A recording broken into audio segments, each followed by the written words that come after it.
이 시간에는 넷째 날 창조에 대해서 여러분들에게 나누도록 하겠습니다. 넷째 날 창조는 1장 14절부터 19절까지입니다. 먼저 본문 말씀을 본 다음에 말씀을 진행하기로 하겠습니다. 하나님이 가라사대, 즉 하나님이 말씀하시기를 하늘의 궁창에 광명이 있어 주야를 나누게 하라. 또 그 광명으로 하여 징조와 사시와 일자와 연함이 이르라. 또 그 광명이 하늘의 궁창에 있어 땅에 비추라 하시고 그대로 되니라. 하나님이 그 큰 광명을 만드사 큰 광명으로 낮을 주관하게 하시고 작은 광명으로 밤을 주관하게 하시며 또 별들을 만드시고 하나님이 그것들을 하늘의 궁창에 두어 땅에 비추게 하시며 주야를 주관하게 하시며 빛과 어둠을 나누게 하십니다. 하나님이 보시기에 좋았더라. 저녁이며 아침이 있는 넷째 날입니다. 아멘. 자, 그러면 이 말씀에서 보면 앞에 이제 첫날부터 1장 1절부터 정확하네. 창세기 1장 1절부터 셋째 날까지 창조를 이미 이제 우리가 복습을 다시 했어요. 거기서 이미 언급한 바와 같이 이 넷째 날에 다시 지금 그 후반부의 끝부분에 보면 빛과 어둠을 나뉘게 한다는 말씀이 또 나와요. 이게 첫날의 창조예요. 첫날 창조에 있었던 첫째 날 창조 1장 3절부터 5절까지 있는 첫째 날 창조에 이미 빛과 어둠을 나눴어요. 근데 또 나눠요. 그러니까 어제 말씀드렸듯이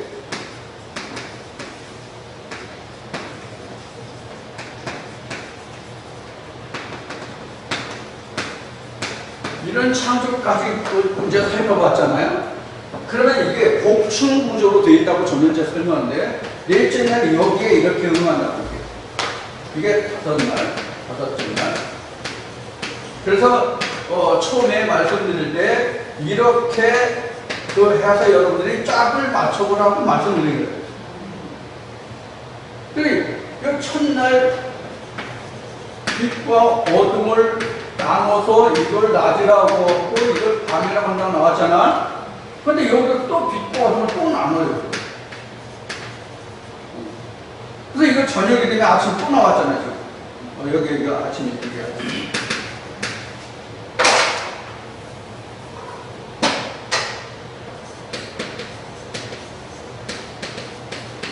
이것이 가장 먼저 이게 선제되는 말이에요. 사실 끄트머리 나왔지만 설명 끝에 나왔지만 이렇게 된 것은 빛과 어둠을 나눴기 때문에 넷째 날에 있다는 얘기예요. 이것이 지금 어디에 두냐면 하늘이 궁창에 두고 땅에 빛이 약자라는 뜻이거든요. 그럼 여기 셋째 날까지는 하늘 영역이고 여기는 땅의 영역이에요. 이런 복층 구조를 이루는 건데 이런 것으로 이렇게 여러분이 이해를 하시면 창세기 6째 날까지 친구 굉장히 이해가 딱 될 거예요. 처음에는 이렇게 안 해줬어요. 첫날부터 그냥 끝까지 스테이프로 설명을 했지 이렇게 안 해줬어요. 부분적으로 얘기한 거 있습니다. 이렇게 돼요. 그래서 이것이 지금 실제 우리 복음서나 이쪽으로 와서 적용을 하면 가장 쉬운 것이 뭐냐면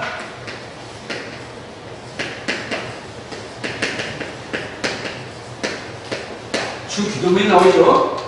마지막에 주기도문이 나오는데 주기도문을 보면 뭐예요? 하늘에서 지금 땅에서 이거 진짜 이렇게 나오죠. 하늘에서 지금 땅에서 이렇게. 그래서 여기는 하늘의 영역이고 이건 땅이에요. 그래서 하늘에서 먼저 말씀이 이루어졌기 때문에 땅에서 이루어질 수 있는 거예요. 하나님이 먼저 완성이 돼요. 우리로 하여금 하나님이 어떻게 역사하셨는지를 우리가 보아야만 그것을 나한테 대입시킨단 말이에요. 그런 뜻이 여기 있어요. 그래서 하나님이 먼저 어떤 모습인가를 내가 봐야만 내가 하나님의 그 모습을 배워서 이제 그 여섯째 날에 이제 하나님의 이미지로 형상으로 인간을 짓자 하는 말씀을 어제도 얘기했잖아요. 우리가 이미 본문적으로 아는 거고 그 이미지가 이거란 말이에요. 이미지. 하나님의 이미지가 이거란 말이에요. 이걸 우리에게 적용시키는 거예요. 그런데 넷째 날에서 우리가 중요하게 볼 것은 여기 첫째 날에서는 낮과 밤 빛과 어둠은 나누어졌지만은 넷째 날에 있는 뭐가 오면은 이게 없단 말이에요. 이게 없다고. 이게 사시잖아. 이게 계절이잖아. 그래서 여기에서 발언해가지고 그 레위기 23장에서 26장에는 뭐냐면 유대인의 절기가 나와. 여기에서 발언해. 그래서 이미 신학자들도 주장하고 바울도 말한 거지만 구약에서 정해진 모든 절기는 어느 때까지라고 설명하고 있어요? 예수 그리스도가 오기까지다 이렇게 돼요.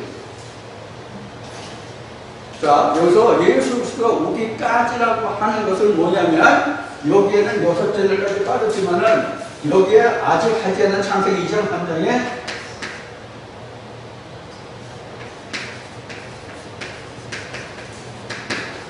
이 창조가 되면은 어디에 속한 자냐면 빛에 속한 자가 돼요. 빛에 속한 자가 돼요. 그래서 이것이 없는 상태로 간주가 돼요. 지금 뭐라고 표현했어요? 없는 상태가 된다가 아니라 뭐라고요? 간주된다. 간주된다는 게 간주된다는 게 그렇게 여긴다, 그렇게 된 것으로 본다 하는 얘기예요. 그러니까 우리가 육신을 입고 있지만 하나님의 형상화됐다, 하나님의 형상으로 지어졌다라고 간주한단 말이에요. 그러면은 이렇게 된 거예요. 정확하게는 하나님의 형상 플러스 나라는 것이 있다는 거예요. 이런 의미가 간주된다 하는 얘기예요. 그러니까 결국 나중에 뭐를 벗어야 돼? 이걸 벗어야 되잖아. 나중에 이걸 벗어야 되잖아요. 이것이 뭐라고 성경에는 설명하고 있게 둘째 사막이라는 부분에 해당하는 거예요. 육신이 있기 때문에 우리는 영적인 존재가 아니라 육적인 존재이면서 영을 담고 있잖아. 우리는 순전한 영이 아니잖아.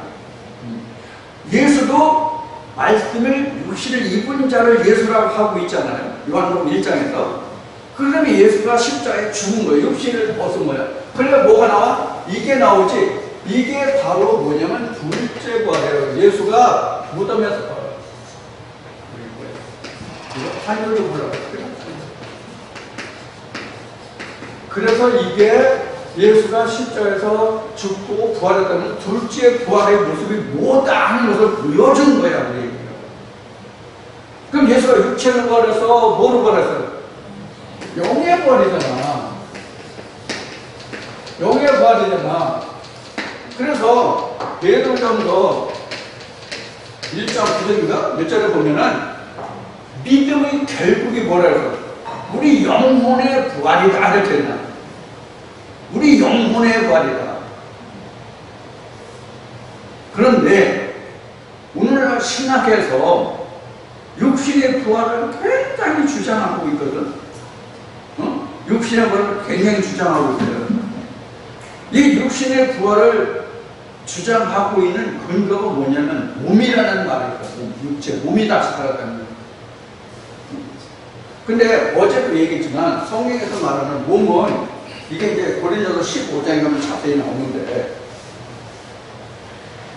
이 몸이라는 것이 뭐냐면 사르스의 몸이 있고 소마의 몸이 있어요.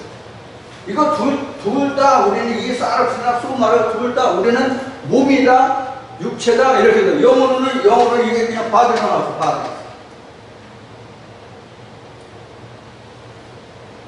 몸이라는 단어가 그냥 바디가 나왔다는 거예요.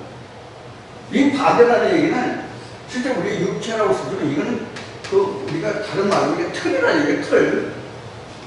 바디가 틀이라는 얘기라고 어떤 틀. 이 틀을 지난번에 여러분들에게 그 4월달에 와가지고 여러분들 설명드린 바로는 천경을 우리가 어떤 모습을 볼 것인가, 어떤 모습, 우리가 서로 어떻게 알아볼 것인가 하는 걸 나왔잖아요. 이 틀이라는 걸 다른 말로 바꾸면, 이게 순 우리말은 아니야. 한문이고, 이게 일본식 한문의 표현인데, 그 한문으로 표현하면 이것이 뭐지? 금형이에요. 금형이라고, 금형. 여러분들 금형 알아요? 어떤 물건을 만들어내기 위해서 음각으로 만들어진 모양이 금형이에요. 그 음각으로 만들어진 금형 속에 넣어서 부어내면 샘물이나 은이나 금속이죠. 금속을 녹여서 부어서 식혀서 꺼내면 양각으로 나오잖아. 그런 그 털이 바로 금형이고, 그게 바디소마라고 해요. 그러니까 내 틀에 하나님의 말씀을 부어서, 그래서 여자라고 한 거예요. 부어서 내 음각 속에서 드러나기 때문에 나와 똑같은 양각의 모양이 나는 거예요. 나를 닮은, 내가 금형이기 때문에 나를 닮은 모형이 나온 거야. 그러니까 여러분들이 나를 기억하잖아. 지금 내가 여러분들을 기억하고, 그럼 내 금형으로 그때 부활해서 나왔기 때문에 여러분들이 나라는 걸 아는 거고, 여러분들도 그런 음각에서 양각으로 나왔기 때문에 누구도 아는 것을 아는 거야. 아, 이 사람 돈집사였구나. 반가워. 이렇게 되는 거예요. 이렇게 하면 오늘 부자와 거지 나타나고 있잖아. 그렇기 때문에 서로가 볼 수 있던 걸 알아볼 수 있었던 거예요. 내가 안 만났던 사람은 몰라. 내가 안 만났던 사람은 신학에서 주장하는 그 부활론에서 말하면 우리가 누구까지 봐야 돼? 어느 시대에 죽었든지 간에 신학에서 말하는 주장하는 부활론으로 말하면 누구까지 봐야 돼? 창세 때 아담까지 봐야 돼. 그럼 하나님이 어제 전지전능하시다는 말을 어제도 했지만, 전지전능 하셔가지고 신약에서 말하는 백보좌 앞에 가서 내가 죽어가지고 심판받는다고 생각했을 때에, 창세 때 아브라함부터 어느 시대일지 모르지만 그 시대에 이르러서 재림주에 와서 백보좌 앞에 가서 심판을 받는다고 생각하면 하나님 언제 잠자고 언제 주무시나? 열왕기상 18장에서 같이 엘리야가 이렇게 말할까요? 야, 더 크게 불러가. 더 크게 불러가. 더 크게, 더 크게, 더. 음주 측정하는 거지, 지금. 그래서 어디까지 갔어요? 자기 몸이 상할 때까지 부르짖었잖아. 응답이 있어, 없어? 없지. 이렇게 사람이 상식적으로 생각해도 일어날 수 없는 일을 신학에서는 주장하고 있다.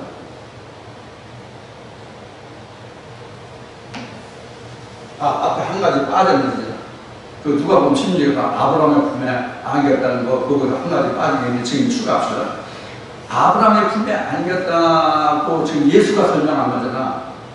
그 누가 보면 심지어 예수가 그 예를 이해하고 말하는 거거든. 그럼 우리가 죽어서 어디 가요? 아브라함의 품에 가요? 하나님 품에 가요? 네? 아브라함의 품에 가요? 하나님 품에 가요? 여러분들 어느 품에 가고 싶어? 누구 품에 안고 싶어? 예수의 품에, 예수의 발에 안기세, 영원하신 그 예수 발에 안기세, 예수의 품에 안고 싶어요? 네? 아브라함 품에 안고 싶어? 예수의 품에 안고 싶어? 누구를 신령 삼았으면 좋겠어? 네?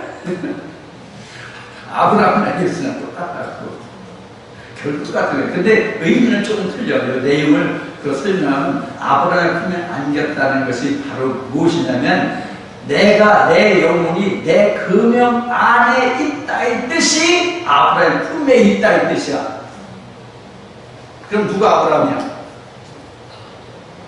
나와 여러분들 자신 금형이 아브라함이야. 그러니까 예수는 금형 안에, 나 안에 금형 안에 예수가 있어. 그러니까 아브라함의 품에 있으나 예수 품에 있으나 그놈이 그놈이나 똑같은 거예요. 결국. 자, 제가 까먹었기 때문에 그 얘기를 했어요. 좀 가려운 엉덩이가 막 긁어졌을지도 몰라, 어떤 놈이. 자, 그래서 지금 넷째 날의 창조를 보면 이미 하나님의 형상이 지금 첫째 날부터 그려지고 있어요. 첫날 빛이 창조에서부터. 그래서 성경은 전적으로 하나님과 나와의 관계라는 얘기가 이래서 하는 말이라는 거예요. 이건 각자 나야. 이건 각자의 하나님이야. 이 빛이라는 것도 결국 하나님의 말씀이 빛이 되잖아, 우리에게. 즉 생명이 되는 말씀이 된단 말이에요. 연호일장에서 하나님의 말씀이 되게 빛이 됐다고 했으니까 빛이 되는 말씀이란 말이에요. 창세기에서부터 요한계시록에 이르는 말씀까지 그 많은 수많은 말씀들 중에서 어떤 말씀이 첫날이 될지도 다 달라. 똑같은 말씀으로 첫날을 맞이하는 게 아니야. 여자들이 시집갈 때 누구나 다 첫 남자를 겪게 되는데 누구나 다 똑같은 남자가 아니잖아. 다 다른 남자잖아. 우리도 다 똑같은 하나님인데 똑같은 하나님이 아니야. 왜? 말씀이 틀리다는 얘기예요. 그렇다고 그 말씀이 하나님의 말씀이 아닌 건 아니잖아. 다 하나님의 말씀인데 어떤 말씀이 그 사람 속에 가장 먼저 와서 그 사람이 영혼에 파고들지 몰라. 그래서 첫날의 창조부터 다른 거예요. 그게 다르기 때문에 넷째 날에 내게 비치는 하나님의 모습이 달라. 그런 모습이에요. 그렇지만 언어는 같다. 10편에 나온 말씀 같이 빛이 없고 달이 없고 뭐 말하는 자가 없어도 서로 어쩌고 저쩌고 그러죠. 그럼 뭐 사랑에 빠지면 서로 뭐 눈빛만 봐도 안 가는 식으로 설명하는데 그건 아니에요. 그런 또 설명은 아니에요. 우리가 하나님의 말씀을 내가 꼭 소개내어 말하지 않으면 내가 하나님 은혜에 들어가면 그 말씀이 하나님이 내게 다가올 수 있다는 것이다.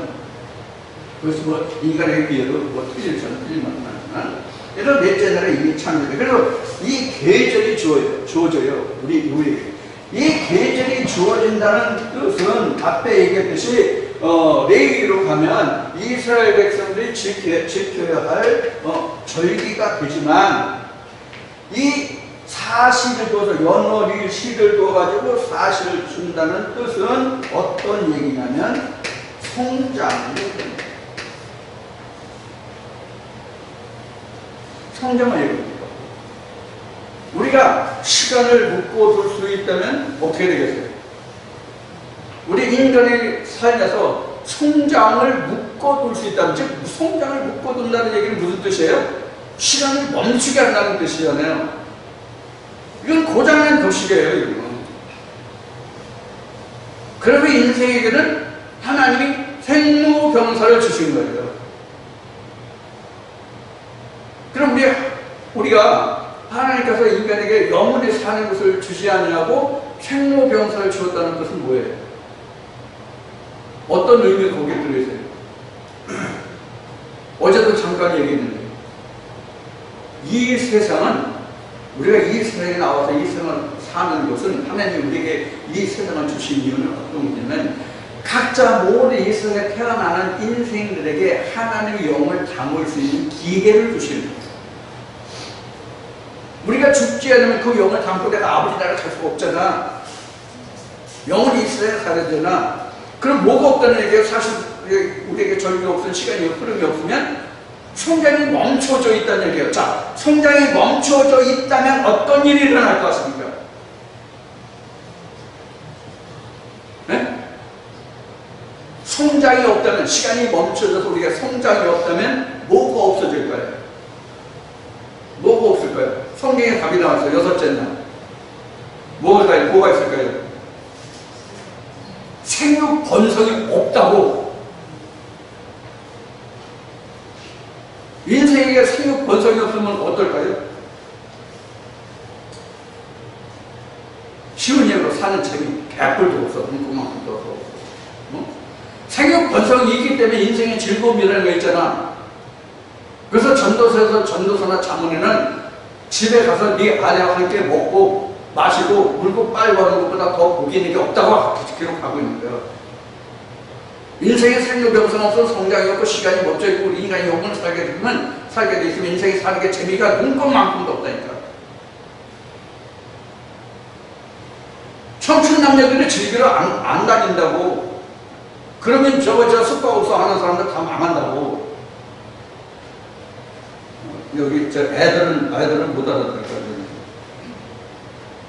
그래서 우리가 하나님 안에서도 절기가 있고 세상에서도 절기가 있는데 하나님 안에서 예수가 내게 오면은 절기가 없어지는 거예요. 그래서 지금 오늘날 그 양반하고 연관이 지금까지는 이어졌으면 요 근처에 사는데 그분 여기로 오라고 해서 이번에 오라고 해서 같이 말씀을 나눴으면 얼마나 좋겠어.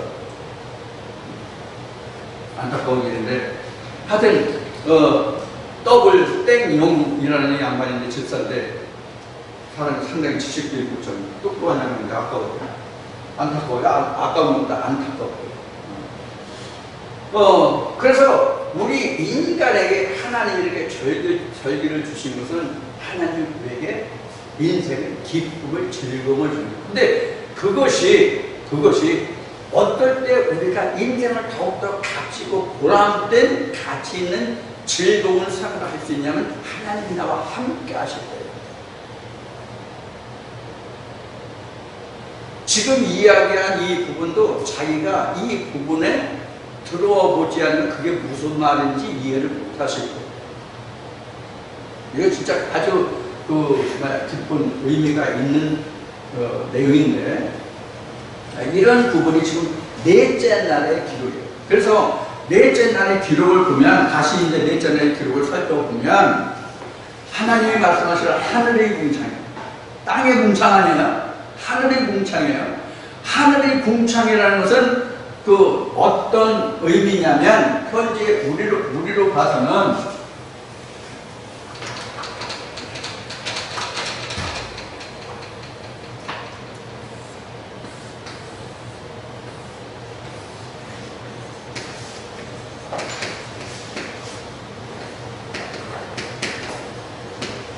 여기가 하늘이잖아요. 궁창이고 이게 언제 나왔죠? 몇째 날 참배예요? 둘째 날. 이거 빨리빨리 여러분들 이해하셔야 돼요. 그 인물이 있잖아요. 그래서 요것을 여러분 연상을 두셔야 돼요. 그러니까 지금 셋째 날까지 한 것이 항상 머릿속에 들어와 있는데 가장 먼저 연구되는 것은 첫날이에요. 이렇게 둘째 날 했잖아요. 궁창에 이렇게 있어요. 그럼 궁창이라고 하는 것은 하늘인데 이 하늘의 속성이 뭐냐면 어둠이 아니라 빛이에요. 근데 궁창이 둘이란 말이야 사실은. 이 얘기 처음 들으실 거예요. 궁창이 둘이라는 의미를 처음 들으실 건데 궁창이 둘이라는 어떤 의미는 여기도 궁창이고 여기도 궁창이고 똑같이 하늘이란 말이에요. 여기가 요새 찐이라는 얘기를 찐이라고 하는 거예요. 침을 넣을까요? 짱이라고. 여기는 참 하늘이고요. 여기는 그림자, 이미지의 하늘이라고 해요. 여기에서 하늘의 궁창에 광명이 있어. 여기에 이게 하늘의 궁창이에요. 이 궁창에 광명이 있어. 주야를 나뉘게 하시고 이미 여기서 주야 나눴는데 밤낮 주야를 나눴는데 여기서 다시 주야를 나뉘게 하시고 이렇게 이런 주야를 나뉘게 하시고 그렇게 나눴어요. 그리고 그 광명으로 징조와 사실 이 광명으로 인하여 거기 뭐냐면 사실을 넣었어요. 사실 즉 계절을 넣었다는 얘기예요. 사실 두어서 그 계절을 만들고 연한을 이룬 거예요. 연한이 이룬다는 것은 뭐냐면 1년이 지나고 2년이 지나고 이거 세월을 말하는 거잖아요. 그것을 이루라 하는 거예요. 그래서 그 광명이 하늘의 궁창에서 땅에 비춰라 이렇게. 땅에 비춰라. 땅이 여기 있잖아. 셋째 날에 땅이 나왔잖아요. 땅에 비춰라. 땅에 비춰라. 여기는 바다고. 땅에 비춰라 이랬어요. 땅에 비춰라. 그러니까 여기에서 뭐가 일어나면 하나님의 역사가 일어나는 거예요. 이걸 통해서. 그럼 여기에서 지금 뭐 주야로 나뉜다는 얘기는 여기의 그림자가 공창이니까 우리로 얘기하면 어디냐면 성소란 말이에요. 성소에서 하나님의 이러한 역사가 이루어진다는 얘기. 지금 이제 그런 순간이에요. 지금 이 시간이, 여러분 예배하는 이 시간이. 예배가 따로 있는 것이 아니라 하나님의 말씀으로 전하고 받고 그것이 예배고 그것이 하나님의 일이에요. 지금 그 일을 하는 거죠. 그게 역사라고 우리가 얘기하는 거죠. 그 역사를 이렇게 하는 거예요. 자, 그렇게 되고 그 다음에 그 땅의 빛이죠. 하나님의 두 큰 광명을 부어서 낮을 주관할 큰 광명으로 낮을 주관하고 작은 광명으로 밤을 주관하게 했다. 이것을 신학에서는 어떻게 해석을 하냐면 해와 달로 이야기하고 성경도 해와 달의 이야기가 무색의 꿈에서부터 나와요. 그런데 여기서 해를 넣고 달은 뭐냐면 이게 해가 되고 여기가 달이 되는 거예요. 자, 실제 우리가 앞에 태양계 얘기했지만 태양계에서 우리가 보면은 달이 스스로 비치는 빛이에요? 광명체예요? 아니면 반사체예요? 달은 반사체라고, 광명체가 아니라고. 나는 광명체가 아니라고 설명한 말씀이 어디 있어요? 당시에 바리새인들이 세례해가지고 너는 누구냐? 야, 네가 뭐냐라고 물어봤을 때 나는 그거 아니라 나는 비치는 자다. 빛을 받아서 비치는 자다. 나는 반사체다. 나는 발사체, 발광체가 아니다라고 얘기하죠. 여기에 말씀이 근원이 있는 거예요. 그래서 반사체는 인물이 없으면 반사가 될 수가 없어. 인물이 있기 때문에 그 인물에 의해서 반사체가 빛을 발할 수 있는 거예요. 이게 실제 우리가 저녁에 달을 보는 거잖아요. 그래서 여기서는 밤을, 여기서는 낮을 주관한다 이런 뜻이에요. 설명하면. 그런데 이것을 상대적으로 보면 여기는 빛을 받아서 전하지만 이건 빛이고 여기는 어둠이잖아. 그러니까 여기가 이제 발사체가 되는 거예요. 결국 각자 나로 봐서는. 하나님의 전체 역사로 봐서는 여기가 발광체고 여기가 반사체예요. 즉 주의 종이 반사체란 말이에요. 하나님이 계시고 주의 종이 반사체가 되는 거란 말이에요. 그런데 이 교회를 놓고 보면 각 교회를 놓고 보면 어느 교회든지 간에 목사가 발광체가 되고 성도들은 반사체가 된다. 그런 뜻을 지금 설명하고 있는 거예요. 이해가 되셨어요? 그러니까 여러분들로 봐서는 제가 발광체가 되고 여러분들은 반사체가 되는 거예요. 이 빛을 받아서 그 빛을 바라는 거예요. 그런 뜻이에요. 그래서 이렇게 두 종류로 나눠서 이 말씀을 넷째 날의 창조를 이렇게 나눠 볼 수 있어야 넷째 날의 창조가 온전히 내가 이해되는 부분이에요. 이렇게 봐요. 자, 그렇게 해서 낮과 밤을 주관하게 하시고 작은 광명은 밤을 주관하시고 또 별들을 만드시고 하나님이 그 별들을 하늘의 궁창이라 두었다. 그랬어요. 자, 하늘의 궁창은 이거거든요. 하늘의 궁창이. 실제 원궁창은 이렇게 해요. 근데 원궁창의 그림자로 둔 것이 뭐냐면 성전이에요. 성소란 말이에요. 성소. 그러니까 예배하러 교회에 온 사람들이 좌정에 있는 머물고 있는 그곳이 궁창이에요. 이게 하늘의 궁창이라는 뜻이 무슨 뜻이냐 그러면 여기에 그림자 그런 얘기입니다. 하늘의 궁창 이런 뜻이라는 거예요. 그래서 원래의 하나님은 여기 셋째 날까지 하늘의 창조에서는 이렇게 되는데 땅의 창조로 내려오면 이것이 변하여 이렇게 변화된다는 얘기예요. 그래서 하나님에서 주의 종들이 주어지고 선지자들이 주어지고 선지자들에 의해서 하나님의 역사가 이루어지고 있다 하는 것을 지금 설명하고 있다 그런 얘기예요.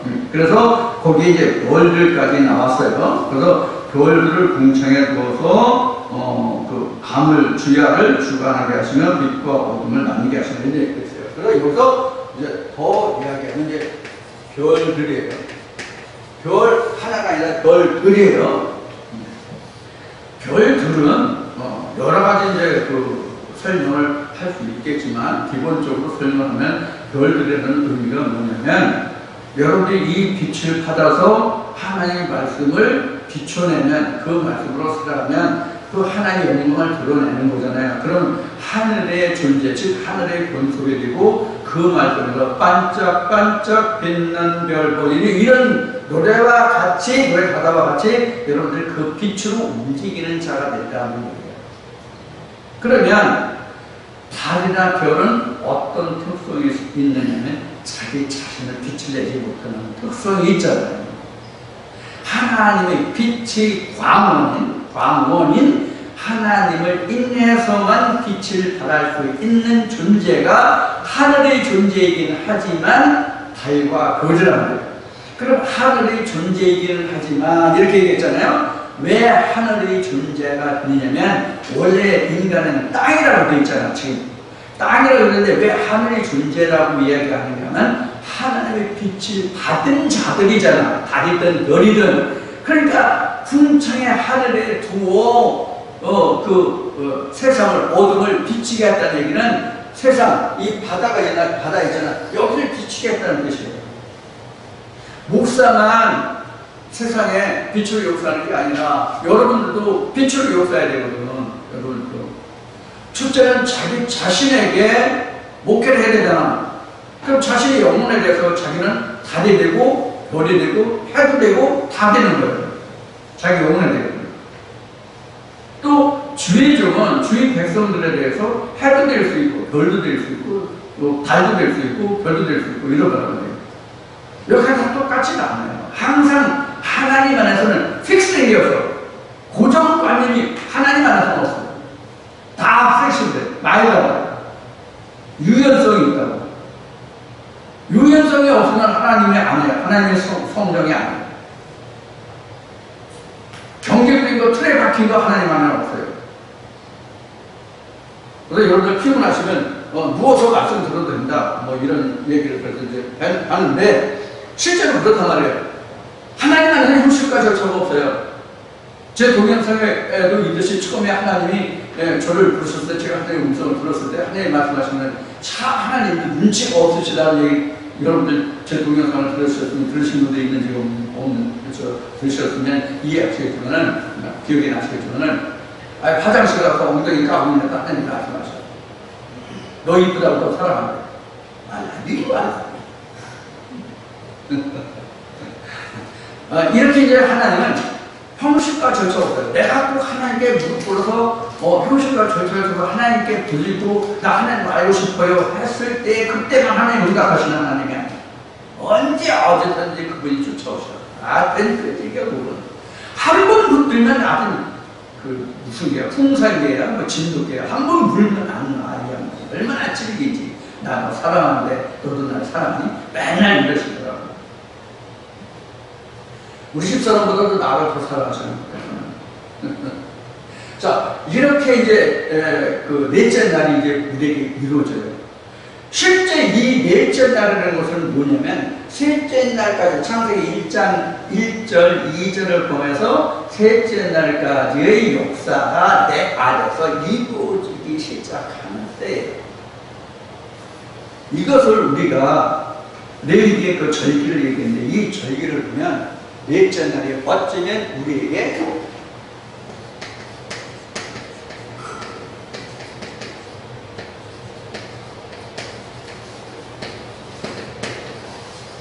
이런 날이 된다고 볼 수 있는 날이 있죠.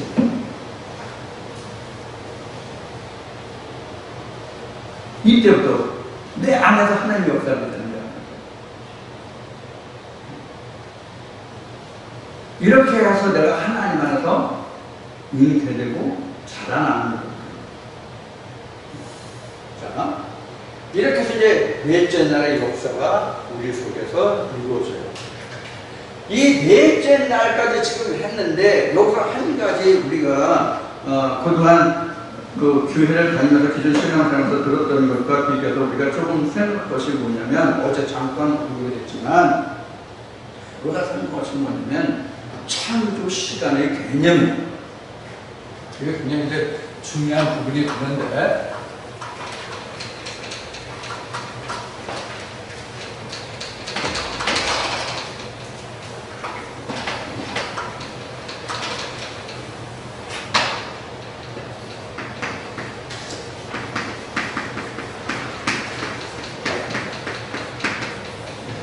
창조 시간의 개념이라는 것은 어떤 의미를 여러분들에게 말씀드리냐면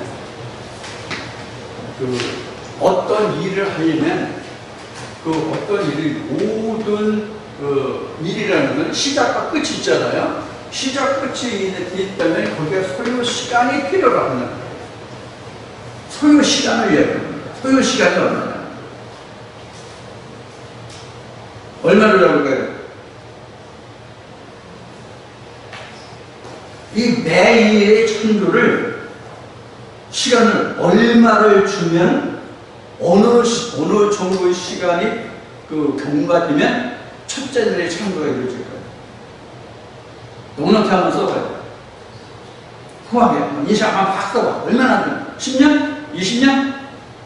아니면 하나님은 전지전능하시니까 1분? 1초? 성경의 창세기에 하루가 왜 있으니까 24시간?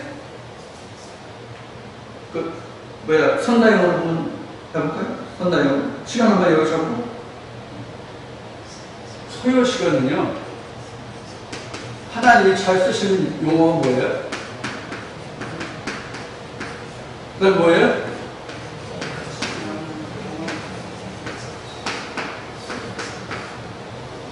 왜 하나님이 이렇게 말씀하셨을까요? 하나님이 왜 이렇게 말씀하셨을까요? 답이 딱 나오는 데가 보니까 돈이 없으셔서. 그래서 영광이야. 하나님이 가난하시가 없어서 돈이 없어서 하나님이 가난하시고. 하나님이 왜 가난하실까요? 농사를 안 지어지고 기업을 안 하시니까 가난하셔서 영부터 이 첫날부터의 창조나 둘째 날부터의 창조나 이것이 영부터 영까지예요. 이 영부터 영까지가 성경적인 다른 용어로 표현하면 어떻게 표현할 수 있어요? 어제도 몇 번 얘기했어. 예수가 자기 자신을 표현할 때 뭐라고 표현했어요? 자기 자신을 여러 표현이 있지만 여기에 중에서 하나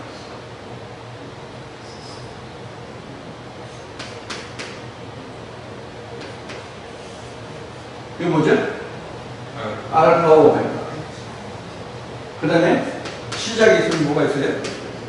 시작이 있으면 뭐가 있어요? 시작이 있으면 중간이 있나? 그렇지 있죠? 그 다음에 처음이 있으면 뭐예요? 이런 얘기가 같습니다. 이게 결국 표현인 것 같아요. 이걸 요한계시록에서는 오늘 아침에도 얘기하는 것이 있는데 뭐였죠? 요한계시록 1장에 나오는 전에도 계시고 시방이라고 나왔어요. 계시록에는 시방. 지금이라 안 하면 시방이라고. 시방도 계시고 그 다음에 뭐 장차 오시는 거 되죠. 이게 영부터예요. 요거를 우리가 언어학에서나 또 수리학에서나 물리학에서나 표현하는 그런 말하면 이게 뭐냐면 시제. 그래서 이것을 다시 풀었으면 영어부터 영어까지 알파벳 시작과 거쳐 처음과 나서 이 얘기, 그러니까 시제를 말하는 건데 이것이 무엇을 말하면 하나님의 영원성과 항존성입니다. 하나님은 항상 계시다. 영원히 항상 계시다고 뜻이에요. 어디서 어디까지가 하나님이고 어디서 어디까지가 예수고 어디서 어디까지가 생명이고 사망이고 이게 없다는 얘기야. 하나님은 그런 의미가 이런 의미고, 이게 바로 창세기 넷째 날까지 창조해서 오는 건데, 이것이 이렇게 될 수 있는 것은 누구에게 이렇게 될 수 있다는 얘기예요? 하나님께? 인간에게. 그럼 인간에게 이렇게 될 수 있는 그 원인과 이유가 뭐예요? 빛과 생명이 되신 창세기 1장 1절 하나님이 계시기 때문에 인간에게 이렇게 될 수 있다 하는 거예요. 하나님이 계시기 때문에. 그래서 지금 우리가 다루는 이 문제는 다른 것을 다루는 것이 아니라 하나님 우리에게 올 것이냐 안 올 것이냐, 어떻게 하면 하나님이 내게 오실 거냐 하는 거예요. 어? 우리가 찬송의 재단을 모시고 그래서 뭐 찬송했어 안 했어요? 나도 하고 여러분들 많이 했을 거예요. 뭐 여기 주 오늘 여기 계시니 뭐 한번 찬송했어 안 했어? 했었잖아. 내가 했으니까 여러분들도 했겠지. 나보다 더 긍휼 문제가 있었을 거라고 나는 생각하거든. 나보다 더 긍휼 문제가. 나는 긍휼에는 안 했으니까. 자, 이렇게 이제 창조의 시간의 개념이 이제 이렇게. 그러니까 하나님은 항상 어제와 오늘이 없어요. 하나님. 땅에 있어서만 어제와 오늘이 있어요. 그래서 하나님은 영원성이다, 항존성이다 이렇게 얘기해요. 신학에서는 항존성을 말하지 않더라고. 신학에서는 그런 적이 없는데 제가 하나님께 붙들려서 보니까 하나님은 항상 계시다 이 뜻으로 항존이라고 얘기해요. 항상 계시다. 그럼 어떤 사람에게 하나님이 항상 계세요? 누구에게나 하나님이 항상 계신데 하나님께 발견된 자가 있고 발견되지 못한 자가 있잖아요. 발견된 자만 하나님이 내게 항상 계시다. 그 항존성을 깨닫게 돼요. 즉 가진 자의 하나님을 가진 자의 하나님에게는 항존성이 있는 거야. 하나님의 항존성이. 하나님이 없는 자에게는 죽으면 끝이야. 근데 우리는 두꺼봐 헌집 주께 서식 달라고 저는 그런 노래 한 적 있죠? 우리 헌집적으로 서식을 없는 거야. 그러니까 우리가 죽으면 하나님 언약 서식 준다고 하는 약속이 있잖아. 이게 요한복음 14장이면 내 아버지 집에 집이 많다고. 자, 이렇게 해서 이제 넷째 날에 하나님의 창조 시간의 개념을 보면 항상 소리 시간인데 영국도 이문까지 가. 그래서 나를 이 세상 끝날까지 하나님 보지 않는 그날까지 이끌어 가신다의 의미도 이렇게 있어요. 내가 하나님의 생명책에 들어오면 하나님이 나를 이끌어 간다. 여기서 신학이 주장하는 폐단이 하나 있어요. 우리가 이것까지는 설명하고 이 시간을 마치겠습니다. 여기서 우리가 신학에서 주장하는 폐단이 뭐냐면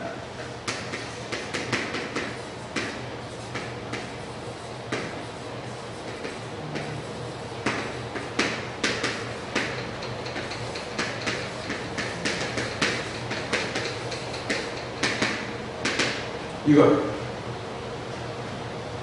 하나님의 영원성에 대해서 신학이 주장하는 것을 여기서 살펴보면 하나님의 구원의 견인론 이게 신학에서 굉장히 뜨거운 말이에요 사실.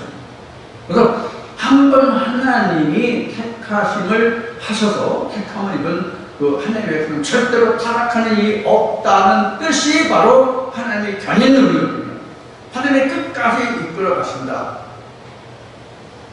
그래서 여러분들은 지금 내가 하나님의 주에 좀 기름, 들기름, 참기름, 아보카도 무슨 우리 많이 발랐기 때문에 하나님 내게 기름 듬뿍 부어졌기 때문에 내장이 넘치기 때문에 여러분들 이 교회 나왔으니까 여러분 다 구원받았습니다.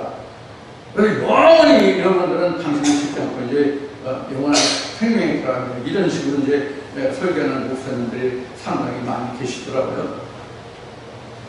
이게 맞냐 틀리냐는 얘기예요. 이게 무슨 결론도 좀 보세요. 이게 맞아야 틀려요. 뭐야 틀려요? 뭐 때문에 틀려요? 답이 뭐예요? 뭐냐고, 답이. 성경에서 답이 뭐냐고. 하나님이 견인을 끝까지 한 번 택함을 받은 백성은, 즉 거듭남을 받은 자잖아. 그건 말하다면 거듭남을 받은 자가 하나님 끝까지 견인한다고 한다면 성경에 어떤 부분을 가장 먼저 틀렸다고 지적할 수 있겠냐 하는 거예요.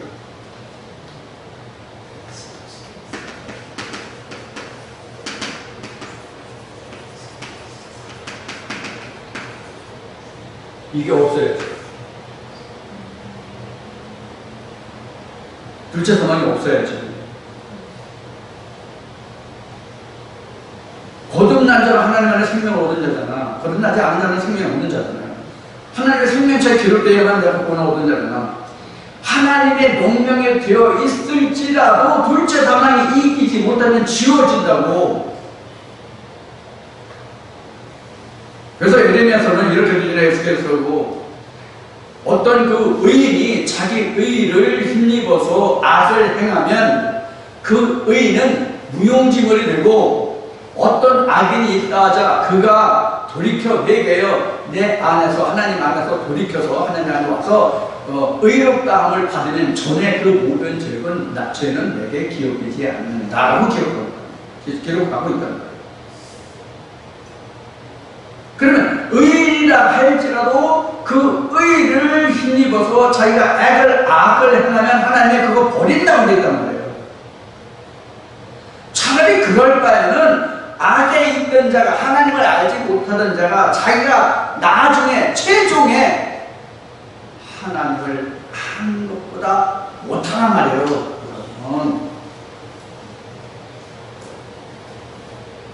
이런 말씀이 바로 어떻게 되냐면 먼저 된 자와 나중 된 자로 설명하고 있는 거죠. 영이 먼저 됐든 육이 먼저 됐든 하나님 안에서 생명으로 먼저 된 자가 아니면 소용이 없다고. 그래서 먼저 된 자, 나중 된 육이 먼저냐, 육이 먼저잖아요. 그래서 육으로 인해서 나중 될 자도 있고, 먼저 된 자로서 나중 된다는 게 그래요. 그러면 나중 된 자로서 먼저 될 자일 때는 영으로서 내가 하나님께 구원을 얻는다는 것이 거의 들어있단 말이에요. 바로 그런 이제 견인론을 얘기하면 그 많은 성경을 우리가 대입시켜 볼 수 있는 말입니다.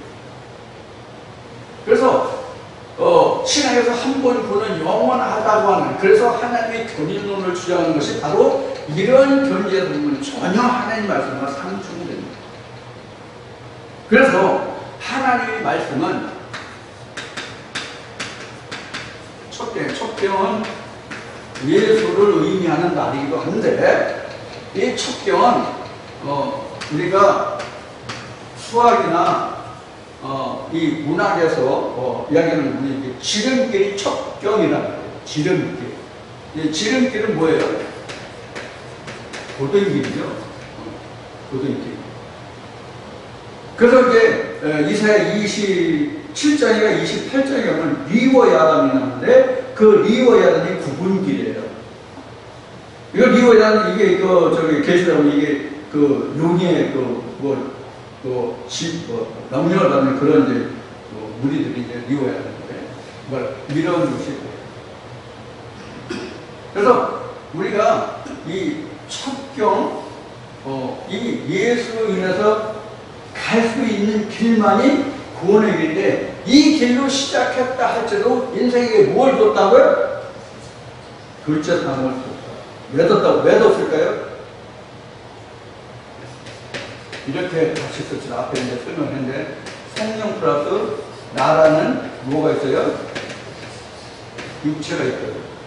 이게 세상말로 표현하면 뭐냐면, 포도청이 목구멍이다. 통틀어서 얘기합니다.